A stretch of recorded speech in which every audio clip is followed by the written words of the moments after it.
الله الرحمن الرحيم الحمد لله رب العالمين والصلاة والسلام على رسول الله وآله وصحبه أجمعين. السلام عليكم ورحمة الله وبركاته. وعليكم السلام ورحمة الله وبركاته. وعليكم السلام ورحمة الله وبركاته. Why you talk so fast, bro? Listen, all right, anyways. Today, I really do. Yes, you do. Okay. Look, if he talks fast, go ahead and leave a comment right now. Let us know if Osman speaks way too fast. Anyways, today, Hussein brought a new topic for us to speak about, and that is why some people think wealth is evil, and we're going to explain why it's not evil. It's not just wealth. It's like all material possessions, right? Like some people think that there may be a misconception between your desires. Some people fear their desires, so they think it's evil altogether. Some people, but the people who can control their desires know that there's no reason to fear them. But you know what's interesting is that, like you said, like they fear their desires, but the reality is Allah subhanahu wa ta'ala gives us a way to fill every single one of our desires in a halal way. It's just a choice between halal and haram. So, like, for example, we get hungry. Allah gives us, there's halal food and there's haram food. There's a halal way you can fulfill that desire, and there's a haram way you can fulfill that desire. It's not like you have to fear it altogether and leave it all together.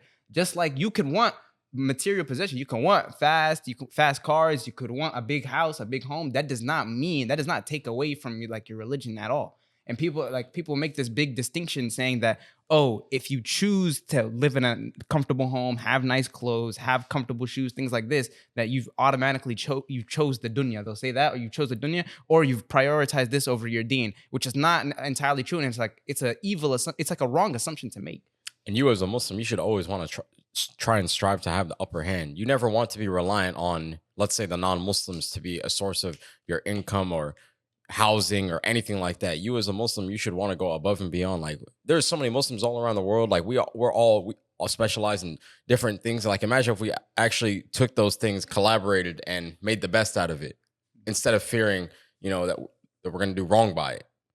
We'd be a lot more powerful than we are today. We'd go back to another Islamic golden age. No, that's facts. Like what you said, we should always be looking for the upper hand. And some of the Muslims I've seen, at least on social media, they try to handicap themselves, right? We try to start a project, and they tell us we chose the dunya because we're going out striving for wealth in the cause of Allah. But did you know that the Prophet ﷺ said that striving for wealth is like striving in the battlefield, meaning it's not going to be easy. So if you do it for the sake of Allah, it's not going to be easy, but it's going to be so much more fulfilling because you earned in the halal way, you did it for the sake of Allah, and you use that money to propel you forward, like to do more good actions, right? So when we're told wealth is not going to follow you to the grave, it's not going to follow you on the day of judgment, what you did with it will, though. It's like, yeah, exactly. And they use that as an excuse. Some people will use that as an excuse to be lazy and to not want to do anything at all and to not want to do anything with their life. They'll sit here. Like, it takes me back to the statement, like, the strong believer is better than and more beloved to Allah than the weak believer. It's talking about in terms of strength, like a physical strength, But why is that though? You can be more of an asset to Allah. Right. Yeah, not only that, but like the thing is, the stronger believer is less likely to be influenced by the non-believer, right? For example, like let's say someone's trying to fight you because of your religion, which is, as we see nowadays, is not an uncommon thing. The stronger Muslim is more likely to stand firm on what he has to say over the one who's probably weaker, who might fold. You never know. And those who believe like that physical confrontation has no place, like it's just a lie. Whenever you meet someone, whenever you have an argument with someone, like the idea of like physical interaction, it's always there. Like the thought is always there. Bro, how many battles did the Prophet? Yeah, the Prophet ﷺ, like plenty. Take place. Yeah, plenty. And we're told to fight in the way of Allah whenever we need to. Obviously, we don't go out here looking for trouble. I know, but the common misconception is that like Islam, like they think that Islam's a pacifist religion. Like Islam is not a pacifist religion. If we need to take up arms, and like that's speaking about this wealth and using it for the sake of Allah. Imagine I'm a guy, right? Let's say I have 4 wives, and let's say I have like 20 children. You think I'm gonna provide for all those children with no money? You think I'm not gonna be needing to make a lot of money to provide for all of that? Mm-hmm. Like like to some of you guys, this might sound like a joke, but this is real. Like forget even having multiple wives. Imagine you have 1 wife and you have like 5 children. You're gonna need a lot of money to go ahead and provide for these children, depending on the society that you live in. Mm-hmm. I mean, even today, like it's it's gonna cost you a decent amount. Like, and it's not even for the fact of that. It's just like, what's wrong with wanting a good lifestyle? Because if you feel in your heart that you having a better lifestyle, you earning a better income, you starting your own business or anything is gonna bring you closer to Allah, and you pray to Allah that that is the case, then who is anybody to tell you that you chose the dunya? Mhm. Allah tells you not to forget your Yeah, portion yeah, of well, the dunya. that's nasibukum min ad-dunya. Yeah, so like if you're told So I something can like forget that, your and then you portion of the have dunya. stories in the Quran of people who are pious Muslims, prophets for that matter, that were so wealthy that they were given a dominion that nobody ever was able to inherit, like Sulaiman alayhi salam, Mhm. then why would you ever think that wealth is not something that you can strive for? Yeah, when people say money is the root of all evil, why do you let money get to the point where you allow it to become the root of all evil? Yeah, I think it's just an You're excuse. allowing money to control you. Yeah, That just shows that you're not putting Allah first, because when you put Allah first and you do everything for His sake, there's no way that it can turn evil. No Exactly. way. Money don't make us, we make money, and that's like the idea I adopted is that money, it's not the root of all evil. Money amplifies. So if you were evil before you have money and then you get money, you're just gonna be more evil. And if you're a Yup. good person before you have money, you're just gonna and you get money, you're just gonna be like a better person. And I think, and you know, Allah subhanahu wa ta'ala, like there's so much emphasis on charity in the Quran. Like, how could you think that like money is a root of evil when it could be a means of helping many people? Oh, It's a resource. You know, this is such a great point, because I remember me and my friend back in high school, we used to always talk about, wanting to make a lot of money. And there was a girl in class, she told him, she said, "Why do you always talk about money? You're so selfish. You're so self-centered. Like, what is it with your obsession with money? Like, how can you be so selfish?" And he said, "Oh, so I'm so selfish because I want to make a lot of money to help people out." Then what do you think her response was? Nothing. Because what are you gonna say to that? Mhm. Why? Like, the fact that you're sitting here and thinking that people have those types of intentions, what does that say about yourself? Because those are probably the thoughts that you're having. So if you're assuming that about another person, you know for yourself that you have those thoughts. So You're you're gonna assume that self-projecting. onto another person. I mean, I like to think about it as if you're not striving to do your best, even if Allah wrote something different for you, like let's say you strive for a level of provision that Allah didn't write for you because maybe He knew you were going to abuse it, but you still striving that way, you're going to get rewarded regardless, even whether it's with that provision or not, because you'll see those efforts in the hereafter. I And believe struggling and striving does not go unnoticed.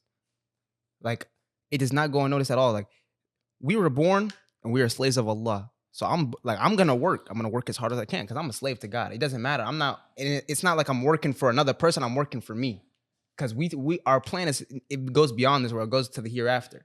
So I'm working. I believe that it does not go unnoticed, and Allah subhanahu wa ta'ala like affirms this in the Quran. Like, those who go and struggle and strive in the way of Allah, Allah subhanahu wa ta'ala says, like, even when He commands the Muslims to go for Jum'ah on Fridays and pray in congregation, after that go and like traverse the lands and seek the bounty of Allah. yeah, that's one of the reasons why I can't live with this like level of mediocrity. Mm-hmm. Like, why would I confine myself to limits that Allah did not confine me to? Allah never said you have to be like a mediocre layman. Like, no, He said you could go do whatever you want, bro. Mhm. If Allah wills it for you, then who's gonna tell you otherwise? And Bro. in some people, they think so little of Allah. They think so little that so much so that they won't ask big. They think that their du'as, they have to limit themselves because they're not good enough or not. Like, no, you gotta understand who you're asking here. You're asking God. And they think so little that they won't even ask, like, to that point. But you have to understand, it's just like you brought up Sulaiman alayhi salam. Sulaiman alayhi salam, he was a prophet, and he made a dua to Allah, asking Allah to give him a kingdom that no one will inherit after him. Look at the nature of his dua. He asked God for a kingdom, and it was granted. And look, nowadays we're scared to ask Allah for even like a little bit of money, or we're scared to ask Allah for a victory or to get a job, because you don't think you can do it. Like, it's not about you. Surely Allah is capable of all things. What were you gonna say? No, it was about being mediocre. Because I remember, like, last year, 2023, I was watching this video of David Goggins, and the thing that stuck out to me the most was, you want to be mediocre? And I was just like, man, I don't want to be mediocre. But seriously, I took that and I was like, I'm gonna take this, and I'm gonna go the furthest in my religion, in the gym, in my wealth, and everything, in every single aspect of my life, and they're all gonna go for the sake of Allah. Because when I do it like that, I'm gonna be like the most well-rounded person. I'm gonna be the best version of myself. There's no stopping me. You know what I mean? Look, this goes hand in hand with what you both just said, right? So when we think about what we can ask from Allah and what we can do in our life, we're not trying to be mediocre. And it affirms a hadith Qudsi, that where Allah subhanahu wa ta'ala says, I am what my slave thinks of me. So if you believe, regardless of where you're living or where you're at in your life, that you asking for something can bring you closer to Allah, and you make those actions to ensure that whatever you're asking for is something that Allah can plan for you, then who is anyone to tell you that you can't do that? Or who are you yourself to tell you that that's not capable for you? Right? If you don't take the necessary precautions to try and fulfill a dua yourself through the decree of Allah subhanahu wa ta'ala, because He's giving you opportunities every single day. You ask a dua, right after that, you're going to have some sort of opportunity to make that dua come to fruition in some way, shape, or form. Whether that's Allah alleviating a hardship from you, or a calamity, or forgiving your sins, or granting you something even better than that thing, then you have all the opportunity available to you. But if you don't notice those opportunities as they arise, literally every single breath is an opportunity. I like the fact, this type of thinking, where Allah would not have guided you to make that dua if He did not want to grant it to you, or something better. If you have this type of mentality as a Muslim, like, what's stopping you from making a dua? Like, honestly speaking. I'll put it into perspective. How many times from the Quran, from the Seerah, have we seen a prophet in an impossible situation? They put their trust in Allah, and those opposing them put their trust in themselves, and we saw the prophet get proven right time and time again. When Nuh alayhi salam was building the ark, and the people, they laughed at him, they mocked him, and look how right he got proven. But hold on. You also have people on the other hand too. They're sitting there constantly making dua for something, and they feel like they're never getting anything out of it. And I was, subhanAllah, I was watching a lecture on the way here, and it was talking about the best type of dua to make. You know what it is? The best type, what the best dua is? Ihdina sirat al-mustaqim, right? This is the best dua. We as Muslims, we say this minimum 17 times a day, right? We say it in Fatiha. But there's 2 billion Muslims in the world, and let's say, let's just take 1 billion of them. 1 billion Muslims in the world every single day asking 17 times a day, Ihdina sirat al-mustaqim. Like, why is it that we're in such a place right now? Because in the way that we're asking it, we're sitting there, we're rushing through our prayers.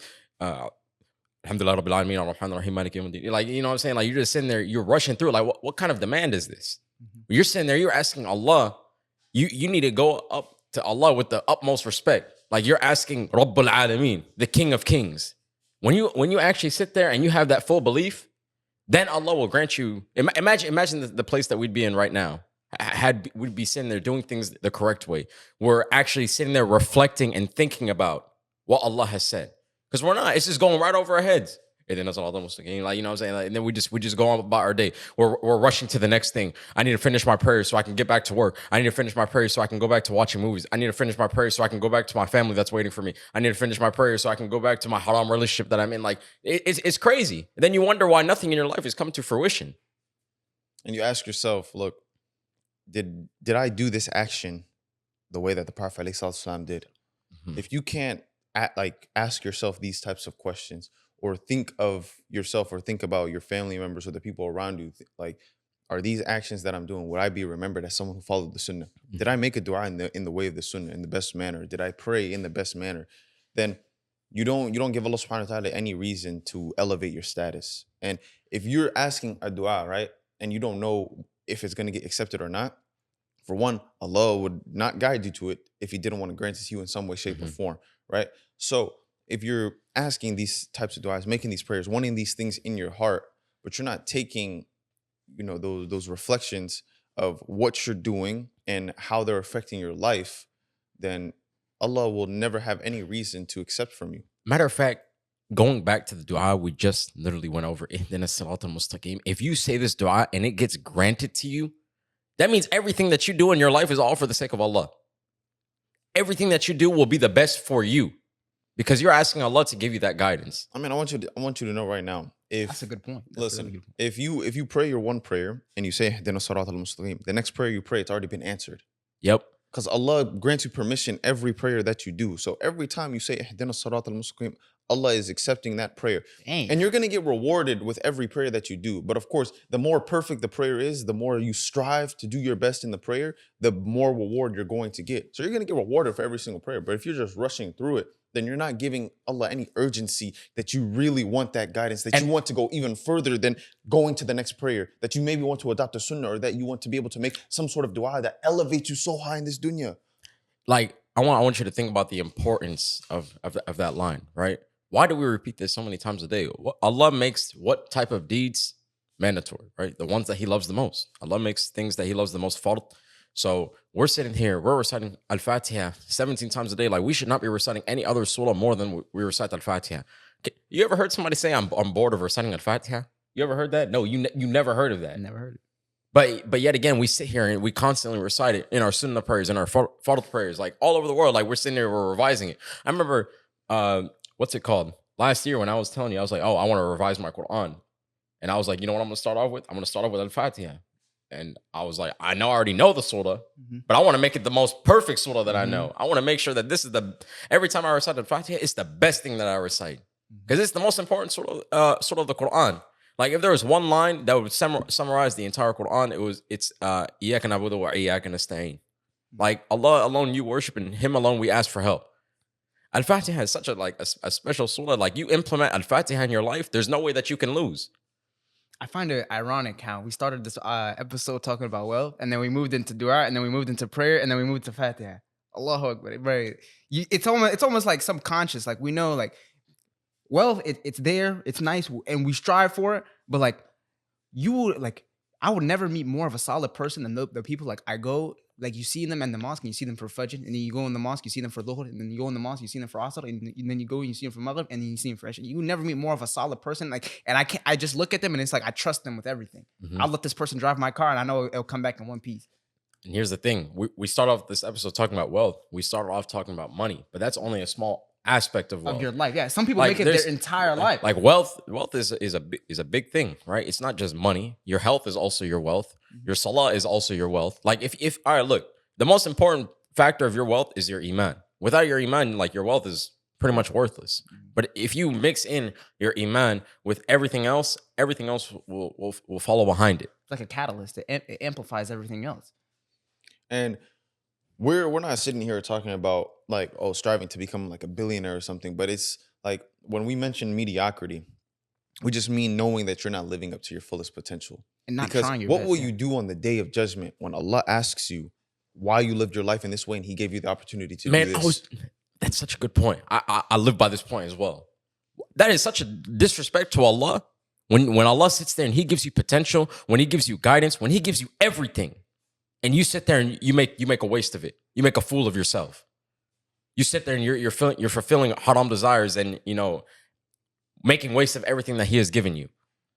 Like, Imagine Allah gives you a solid education. You can sit here, you can change lives, and yet you sit there and you do the complete opposite with it. Like, for example, I don't know, become like a hacker and I start robbing banks because of the knowledge that I've acquired, right? But on the other hand, you could have done something way greater with that knowledge. You know what I mean? Yeah, I get it. or becoming someone of knowledge and withholding it, or becoming someone with wealth and not giving back to the people, or having so many abilities, so many opportunities to elevate yourself by the decree of Allah, by the permission of Allah, that it would have made you a better Muslim, but you just did not take the chance, maybe out of fear of what it would do for yourself. But when you fear anything other than Allah, you don't have tawakkul.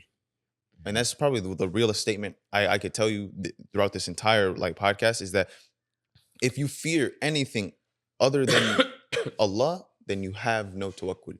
Because why would I fear going out striving for wealth if I'm doing it for the sake of Allah? If I fail, then I know that Allah didn't write that for me. If I get it, then I know Allah wrote it for me. I'm about to say, what's the worst that can happen to you? You go out, you strive fi sabilillah. What's the worst thing that can happen to you? You die? Is that such a bad thing? No. Bro, subhanAllah. In the way of Allah, you can't think of, like, what's the worst that can happen. All of it ends up in a good thing. Exactly. Because striving for Allah, for one, you can get the thing you want, or you can find contentment. You can find humbleness and humility. And either way, you're either a more grateful servant, or you're someone turning back to Allah, seeking His bounty. Not only that, you got to also think about the journey and the process that you were taking. That ultimately, you will come out a better person 100% of the time. 100% of the time you will come out a better person. Like- You will learn things about yourself that you never knew. That's actually something I like when I watch like these like lectures and videos from Muslims who like uh became entrepreneurs, right? And they found financial independency, right? Um I see that they never started with success. They didn't start off being a millionaire. They didn't start off with their first business being successful. They took like 3, 4, 5, 6, 7 businesses before they found the one that works for them. And it shows you that one, this wealth was a blessing and a test because they acquired the wealth that they sought, but it was also a test because Allah put them through so many failures before they realized, I'm not going to give up. I feel like this is my path and I'm going to keep doing it. I'm going to keep striving because not only am is this something I want, but I feel like it's something that's going to bring me closer to Allah. And lo and behold, if it does bring you closer to Allah and you acquire it, then Allah wrote that for you. Right. So when I see that, I'm just like, bro, you see the moral of all these people who seek success, it's never giving up. They never let anything turn them away. Mhm. If you never give up, you have nothing to worry about. Exactly. Unrelenting ambition. And that should be the ambition of a Muslim because look, Shaitan has an unrelenting ambition to turn you away from Allah. If you have an unrelenting ambition to get closer to Allah by any means necessary, you're going to. And well, like, you know, like some people don't understand like what that really means. That unrelenting ambition to turn to Allah. It doesn't matter how big of a sin committed. You will not let that turn you away from Allah. Like you can't live your life without it. Like it's like how whenever like we'll be late to a prayer and like it'll make us groggy, it'll make us all like upset and like we'll be in bad mood. Like we need to like I can't imagine a life waking up and I didn't pray Fajr. I just woke up. I'm continuing my day. I didn't even pray Dhuhr. I just woke. I'm continuing my like. Could you imagine living like that? Like I literally can't even imagine living like that. What, continuing your day without praying? Without praying, without recognizing Allah in any which way. Because the fear of death will just like strike me like this. And you're not supposed to fear death, but if you're not like worshiping Allah, then obviously you're going to fear death because you don't know what's going to happen now. Mm-hmm. Bro, Sarah, yeah, exactly. Yeah, of course. We always want our last deeds to be our best deeds. Mm-hmm. Like if not, bro, then it's crazy. That's why like something like we talked about like a few podcast episodes ago, like something I just started implementing is just anything I do, like just try to involve Allah. Like if you're sitting there like walking towards your car, like make a istighfar every single step that you go. Like I don't know, like do something. Yeah. Like make use of your time. Bro, honestly. Because you know what that really is, right? Like when you do like little things like that, It's like piety. you are optimizing yourself. Yeah. Like we want self-optimization mentally, physically, and spiritually. Like if you self-optimize yourself in every single way, you cannot fail at all. I don't care what anybody has to say. Not Like- only that, like when you begin to self-optimize, you even notice that you're worried about yourself more and you're less worried about other people, and you're not talking bad about people no more. You're not worried about what they got going on. You're worried about yourself, and you're worried about your connection with God. And in return, Allah will bless you with everything that you, Yeah. that you need. Mm-hmm. Allah is sufficient for you. And it makes me think of the verse in the Quran, "O mankind, what has deceived you about your Lord, the generous?" Think about that. What has deceived you about your Lord, the generous? Like Allah, He's revealed 99 names to us. One of them being the Al-Kareem. Yeah, think about that.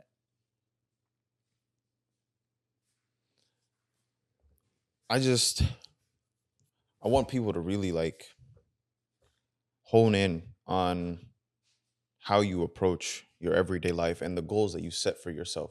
Because if you're not someone who's goal oriented, if you're not someone who's tackling your days, your weeks, your months, and your years, striving to get closer to Allah, then you're mediocre. And someone needs to tell you that you tell yourself or someone needs to tell you that you can do better. Because if you don't tell yourself constantly, if you're not your biggest critic, then you need to surround yourself with better people. Because me personally, I'm my biggest critic. Every single day, I'm like, man, I could have done better. I could have made more istighfar today. I'm not gonna lie to you. Oh, I could have read more Quran today. Even though I spent a whole hour listening to it while I was in the gym, while I was in the car, to the gym and back from the gym. But I'm like, no, I could have done better. I could have done better here. I could have used my time better here. And where does that all come from? It makes me worship Allah more. It makes me want to turn to Allah even more because I'm like, Allah gives me this ability. He gives me the time and He allows me to make this time to maximize my time, essentially, right? And it was something you said. It was something so simple. You were like, bro, can Allah not make like 3 hours of sleep feel like 8? And I was like, For sure. Yeah, exactly. we all have the same 24 hours, but Allah can He can lengthen that time for you. It can feel like, oh yeah, that 24 hours, but I got like 48 hours worth of work done. Man, like matter of fact, like you ever like see those skits on Instagram, and it'd be like that one unemployed friend would be having like 72 hours in a day, and it's just be like, and you're just sitting there thinking like, dang, bro, imagine I had those same 72 hours in a day, but I was using it for good.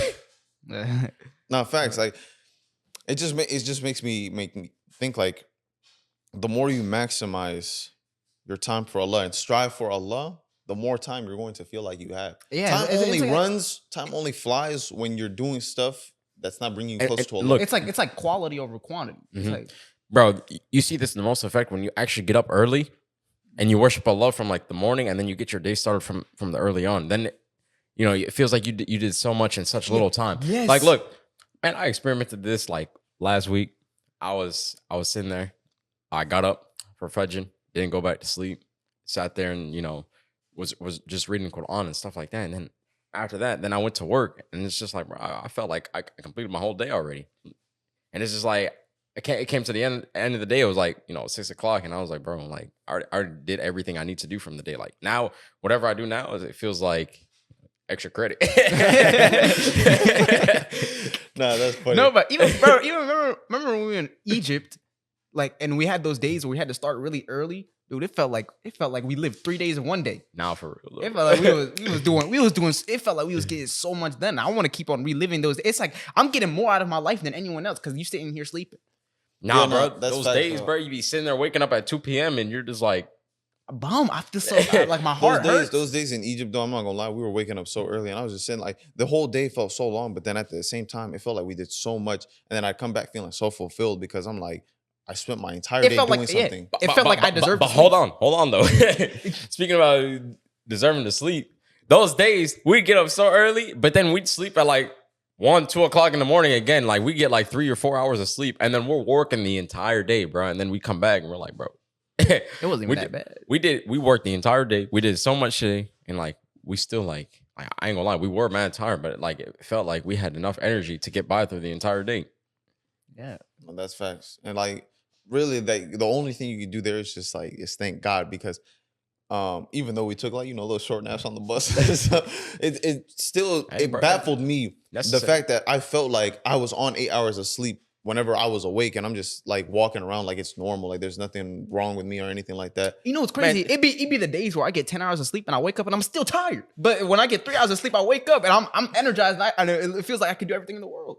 It's just all about perspective. I Look, get it, You yeah. talking about those naps on the bus? Take that as a nap. My from Allah. Allah has blessed us with that time to sleep on the bus so that we can, get our energy back. But speaking about those like days where you sleep only 3 hours and you make it feel like a lot. I wake up with those days. I'm like, man, I'm not even going to sleep tonight. I'm gonna take a nap. I take a nap, and all of a sudden, I'm feeling good in the morning. That's it. Like I ain't gonna lie. Yesterday, I slept like 4 hours, and like I went through the whole entire day. And I got back home. I took like an hour nap, but that was like the first nap I took in like months. It's crazy, Bro, the last Ramadan that we just we had, I don't like. I'll tell this right now. I was in high school. I'd go to school at like 8 a.m. The locals mosque, they would host Qiyam and Taraweeh. I go Taraweeh, I'd come home, I'd sleep for 2 hours, and I go to the Qiyam. The Qiyam would last up until like before Fajr. They would have suhoor. I'd be like, all right, might as well stay. And I got school in the morning. Well, I got school like in 2 hours. I'm like, all right, might as well stay. 2 hours of sleep, 2 hours of sleep. I'd go, I'd eat breakfast, and then I'd sit down with a couple of the brothers. They'd make the adhan for Fajr, and then I'm talking with the brothers.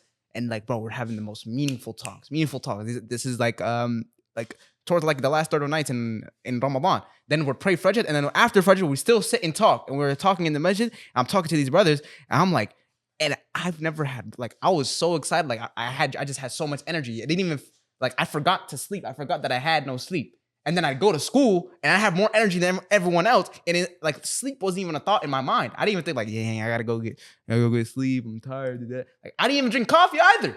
That's wicked. I'm like, yo, and I come home. I'm like, should I take a nap? Nah, I don't want to take a nap. I want to stay awake because the sun's out. I enjoy myself. I'm like, yo, and that's how I was living. Towards the last 10 nights of Ramadan, that's how it was. No sleep? Yeah, you tripping, bro. No I ain't sleep. gonna lie to you. And it wasn't even I didn't even have eye bags. My eyes weren't even falling. man. When we were in Egypt, I'd say the whole duration that we were there, I probably slept like 24 hours. And we were there for 7 days, just for reference. Yeah, probably somewhere around there. I ain't gonna lie, because even the days that we felt like we slept, it didn't. Like you'd wake up feeling like, bro, I didn't get no sleep. No. We'd go to sleep at 2 o'clock in the morning. We'd wake up at Fajr like 5:30, and I couldn't go back to sleep. I don't know about them. They go back to sleep. Me, I could not, bro. Like it's crazy. But, you know, I was fine. You know, Alhamdulillah, bro. Alhamdulillah. We still here. But yeah, this sums up this podcast. You know, not like fearing anything but Allah, not fearing any of these material possessions, knowing not to let any of them enter your heart. Keep them, especially the ones that can be a means of halal for you.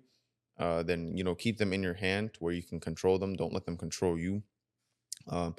And don't ever look down on someone who's striving for these causes, because you never know how much closer that's bringing them to Allah, right? And you should always humble yourself if you see someone doing whatever it is that they're doing it for the sake of Allah, not any other Stop having these reason. bad intentions. Yeah, bad assumptions. don't ever assume bad intentions of anyone, because if you assume bad intentions of someone, that means you have bad intentions. So with that being said, assalamu alaikum wa rahmatullah. Hope you guys enjoyed this. Make sure to share this with your friends and family. Make sure to join our Discord server. Also join our Guiding Success community. We're still students of knowledge. We're not scholars. Assalamu alaikum wa rahmatullahi wa barakatuh. Assalamu alaikum wa rahmatullahi wa barakatuh.